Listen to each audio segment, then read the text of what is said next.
Yesterday at this time, in this very spot in the show, we were talking about that new dating app that it promises a stronger connection, but the one catch being that you don't see the person's face. You don't see the picture for 72 hours. Blurred for 72 hours, and they say, and we were all like, yeah, people want to see the face first and foremost before they spend the time. It's not a new concept, though. There have been game shows that have done that, Anyway. Producer Faith was talking about the serial killer that was on the dating game thing. I forgot about that. Yeah, it's an Anna Kendrick movie. You can catch about that. But, anyway. I mean, that whole premise was you have a wall between people, right? And then you have a bachelorette or a bachelor and then 3 interviews.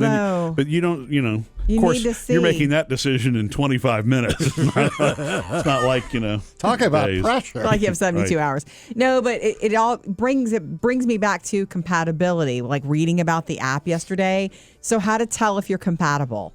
Like some basics, whether you're on a dating app or not. If you spend time with somebody, how do you know if you're actually compatible? If you get along.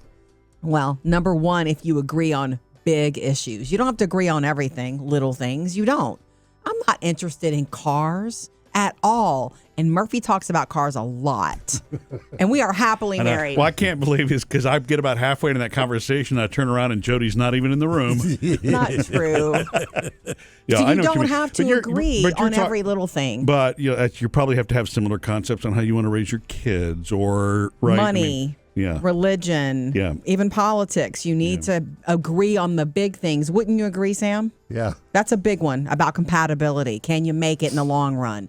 The other one is you have good and healthy ways to resolve conflict. So you need to be together long enough to have had some misunderstandings and some bumps in the road. Yeah. And how did you handle it? What was it like? Yeah. Because everybody's been in a relationship and things are going fine, and then there's a problem, a fight or whatever, and then you're like, oh, this is how this person handles anger, or this is how this person handles conflict, and that can be a big problem. Mm-hmm.